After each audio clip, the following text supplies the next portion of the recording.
There are many different ways to practice medicine. As an EMS professional, experience may have taught you variations in medical care that are acceptable within the scope of your protocols. As you watch these videos, think about how you might change your practice or how you might do things differently than how the procedures are portrayed. Think about how you might teach these concepts to your own students.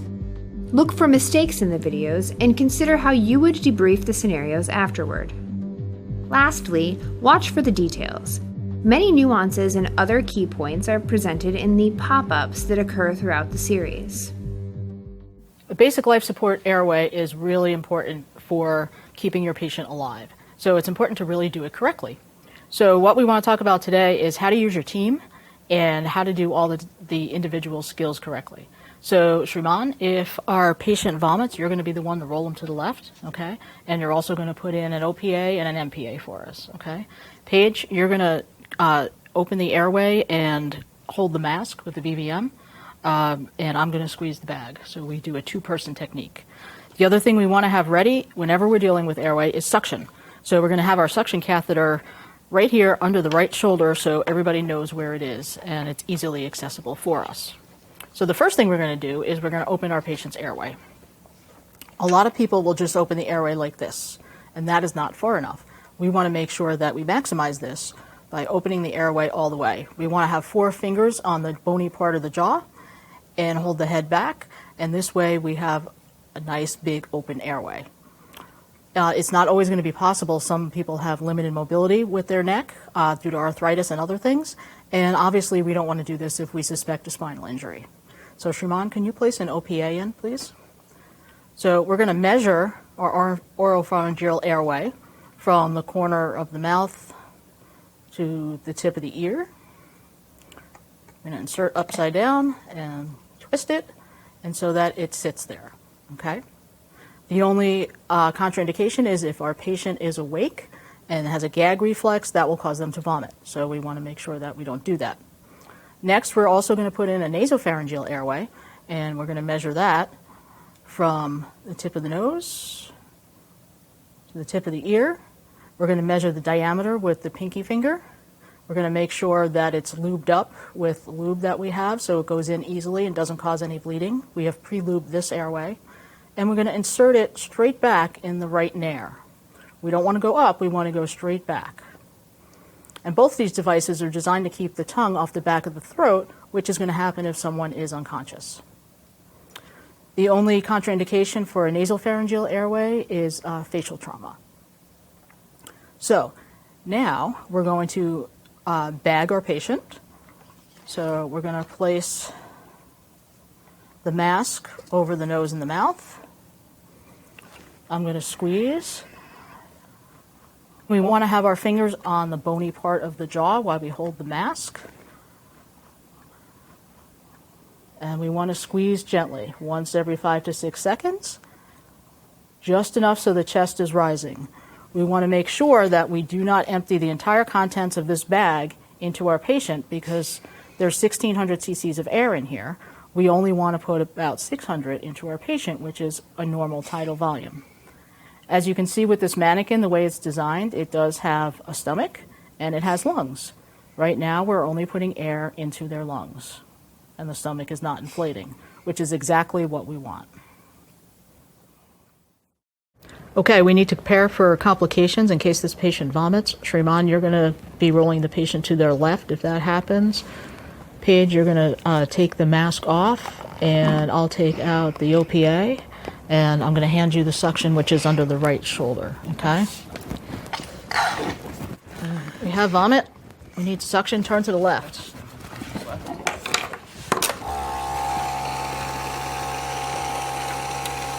When suctioning, we want to get as much out as possible, remembering that the patient's not breathing. So we try to limit it to 15 seconds, but it's also important to get everything out that we can because we don't want to ventilate any fluid into the lungs. How are we doing with our suction? Yeah, there's still some secretions in the airway. Okay. When we're done with that, we're going to put our patient back on their back, reinsert the OPA, and continue to ventilate. All right, looks clear. Okay. Patient back on their back. Open the airway. I'm going to reinsert this. Grip.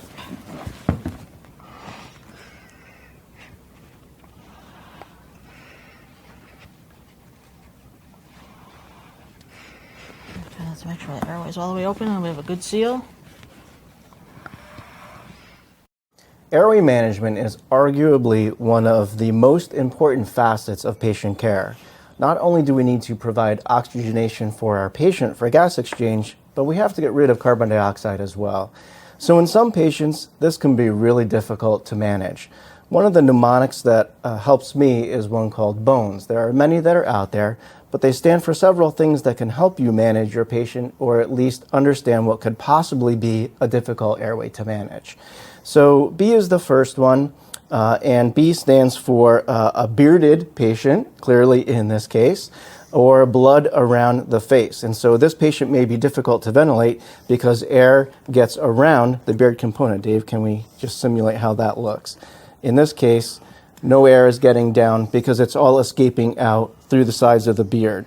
Blood could be in this face as well, which needs to be cleaned off. So that's one facet. The next one is obesity or obstruction. And so the obstruction can be for someone that has edema to the airway or face or angioedema. The next one is not having any teeth or having any kind of maxillofacial deformity because of trauma or some kind of medical issue. E then is for elderly patients, and they say those above 55 years of age. Finally, the S is for snoring respirations or any kind of an airway problem that can cause difficulty in getting air down into the lungs, such as emphysema, asthma, or COPD. So how do we manage such airways? The first thing to take a look at is your mask to make sure you have the right size mask for the patient. You don't want one that is too small or too large. And when you place the mask, it should go over the bridge of the nose and then come down to include the lower lip so that you do not have any kind of air seepage from below the level of the lower lip. In this case, then the next component is to have a good mask seal. So a CE method is really helpful. A C around the top of your fingers to hold the top of the mask circumferentially, and an E on the lower jaw to lift it up into place. We then want to place the patient in a very high-angled sniffing position to maximize the airway. If this does not work, we also want to use appropriate adjuncts, such as an oropharyngeal airway and nasal airways as well. Thank you, Dave.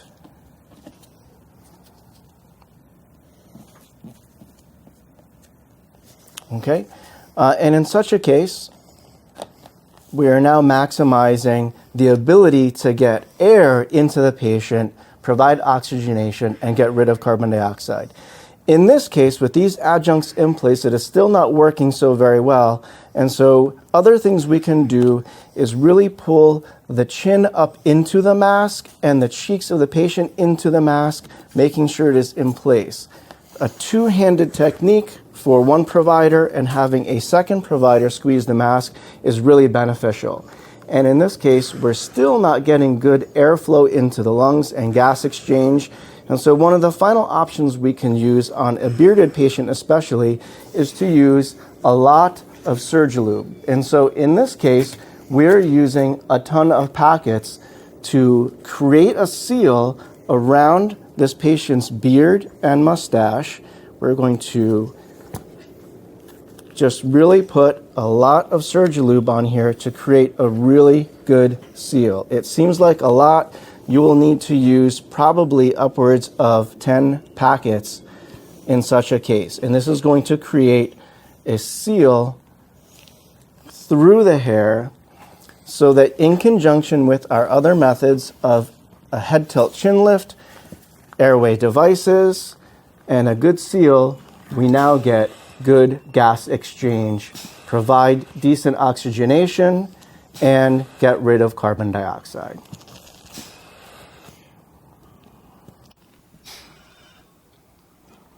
One of the final things that we can do if these are still not effective is we can bring the head of the patient up to a 45-degree angle, and it allows us to maximize the airway opening into a sniffing position, and we get a good seal and good gas exchange.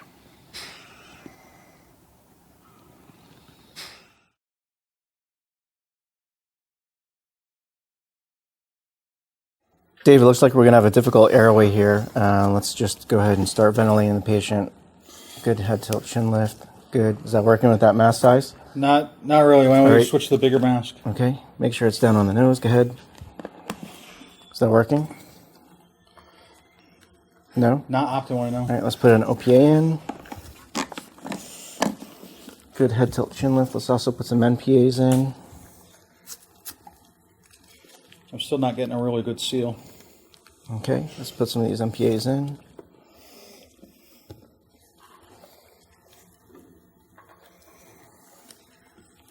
Okay. Okay, how's that? Does that work? No, let's do a little bit more of a head tilt. No? Okay. And try two-person. Okay, good. It's a good C3. Still moving around the beard there. Let's put some lube on the beard. Okay.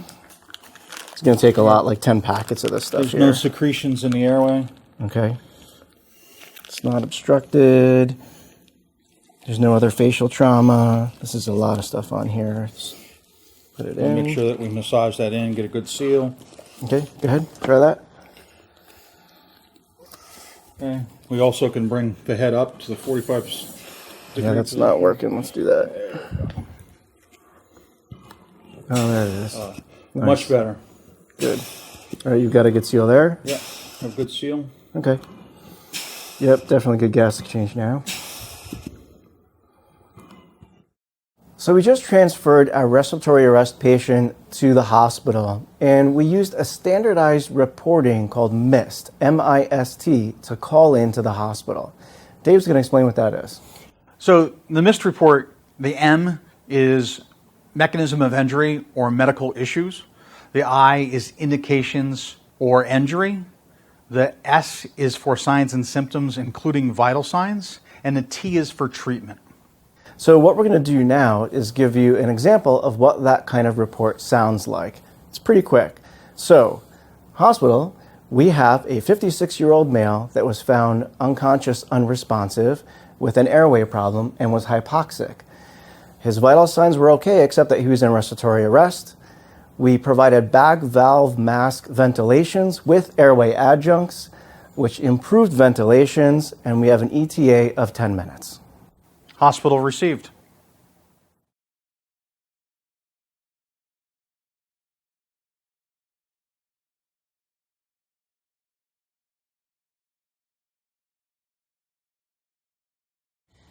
Today we'll be discussing the ventilation and oxygenation of an acutely traumatically injured patient.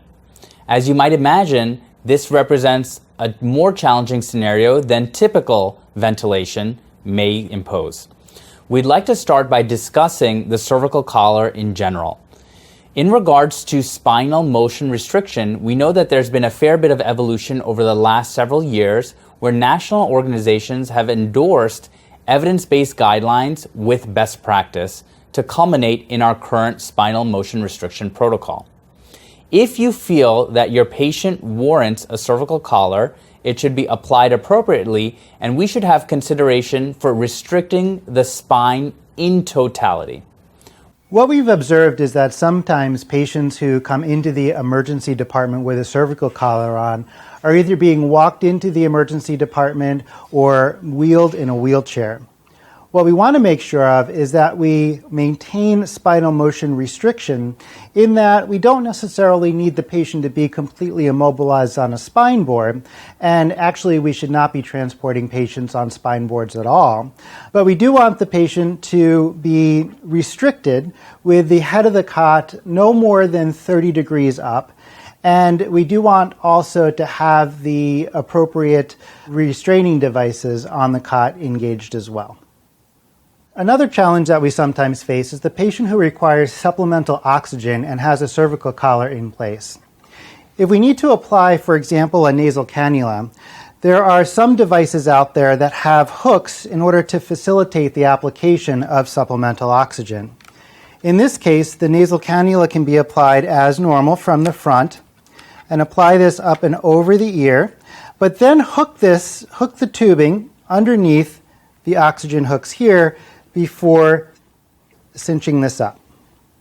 And the underlying premise here is we don't have to manipulate the patient's head any further to wrap or secure the tubing. We can actually use our cervical collar to tie the oxygen delivering device in place. Similarly, we can use this with the non-rebreather mask. And in this case, as always, we're going to fill the bag before we put it on the patient's face by placing our 2 fingers over the valve here on top. And we can also use these securing devices by placing the mask anteriorly and then using the hooks to hold the mask in place. And finally, cinch up in order to tighten and create an adequate seal on the patient. Now we're going to be transitioning from discussing oxygenation of our acutely traumatically injured patient to ventilation. And ventilation can impose additional challenges given some of the restrictions of our cervical collar. So when we transition from the non-rebreather mask to the BVM, it can be very challenging if you're by yourself in the back of the ambulance trying to maintain an adequate airway while squeezing the bag at the same time. Ideally, if you have 2 people, one person can do a modified jaw thrust while the second person squeezes the bag. To do a proper modified jaw thrust, it actually takes a fair deal of strength and stamina to be able to maintain that. In order to lift the jaw adequately from the mandible, you have to pull with a fair deal of force in order to adequately lift the tongue from the posterior oropharynx and prevent it from occluding the airway. As we're doing that, we're pressing down with our thumb and our forefinger in order to maintain an adequate seal. You do have to be a little bit careful in the setting of facial trauma that you don't put too much force in order to exacerbate the underlying trauma. Sometimes airway adjuncts can help facilitate the ventilation of a traumatic airway. If you don't have any contraindications to doing so, you can utilize 2 nasopharyngeal airways as well as an oropharyngeal airway all at the same time. In the absence of any facial trauma, you may apply pre-lubricated nasopharyngeal airways by making sure that we go straight back and not in an upward position on both sides. And if you do not have a gag reflex in your patient, you can go ahead and also apply an oropharyngeal airway as well. So now we've maximized our BLS airway adjuncts while taking care to make sure that we still maintain a good jaw thrust and mask seal by having 2 people ideally performing this maneuver. In regards to practice, we'd strongly encourage you guys to simulate this during your training experiences such that if the time requires, you are able to call into action, rely on that muscle memory, and care for your acutely injured patient. And as such, we should also remind you guys, if you're caring for a traumatically injured patient with a depressed mental status, one of the best means to optimize their outcomes is communication with your local emergency department and giving them a heads up that they may require an advanced airway. And don't forget to prepare for complications as well. Make sure that you brief your team as far as who's going to do what if the patient were to suddenly vomit, and how we can quickly position the patient while maintaining spinal motion restriction and clearing the airway as efficiently as possible. Hey folks, we've just completed filming our simulation exercise on a challenging airway. And a challenging airway can be difficult for many different reasons, one of which can be aspiration or gastric contents. So the way we like to teach this to our trainees and our out-of-hospital colleagues is to assume the worst. And what do I mean by that? That means for an appetizer, my patient just had McDonald's. For their entree, they went down the street to Burger King, and for dessert, they topped it off at Wendy's. They have an absolutely full stomach, and something has happened, whether it's altered mental status, an opiate overdose, or a significant trauma that has caused them to be altered. Now, all of a sudden, they're in a supine position. We're assisting their ventilations with a BVM. We have the potential for catastrophe in regards to the aspiration of gastric contents. So what you can clearly see from the completion of this scene is that it is messy. And we in EMS are not strangers to mess, but in fact, we prepare for it on a daily basis. Which is why when practicing your airway simulations, even at the basic levels, suction is a vital component to that practice. Being able to anticipate if your patient is having some gastric insufflation, or if you have stomach contents or copious secretions in the back of the oropharynx, to quickly turn your patient to the side and initiate high quality suction. We know that if the Burger King starts from the stomach and ends up in the lungs, that is undoubtedly going to lead to worsening patient outcomes. Even to the extreme, if we have significant aspiration of gastric contents, that can even lead to disease processes like ARDS, which is of course going to worsen our patient outcomes. So again, we have to train like you fight. If you're participating in airway training, making sure and ensuring that you're also practicing high quality suctioning so that the contents from the stomach and your otherwise undifferentiated patients do not end up in the lungs. Similar to the concept of pit crew CPR, everyone should know their assigned roles and work seamlessly together. For best results, like any other skill, this requires practice and pre-planning. Using your BLS techniques to their maximum can be the difference between being able to oxygenate and ventilate your patient and disaster.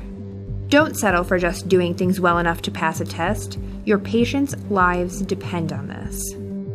Place your fingers on the bony part of the mandible, not the soft tissue. Tilt the head all the way back and lift the chin all the way up when possible. Use 2 people for bagging when practical. Consider using both nasal and oral airways. Avoid overinflating and ventilating too quickly. Predefine roles. Prepare suction and place it in a ready position for vomiting complications. Consider lubricating beards to achieve a seal. Elevate the head of the stretcher to 45 degrees while ventilating. If you get the chance, a deeply sedated patient in the ED may give you a good feel as to the required degree of jaw thrust that is required to move the tongue away from the posterior oropharynx. Make sure everyone on your team knows exactly what he or she is going to do in the event of a complication. Patient positioning and suctioning must be done immediately to minimize aspiration. Having the suction unit turned on and positioned under the right shoulder are techniques to avoid wasting precious moments in critical situations. You are a professional whether you get paid or not. Don't underestimate the effect of well-polished BLS skills.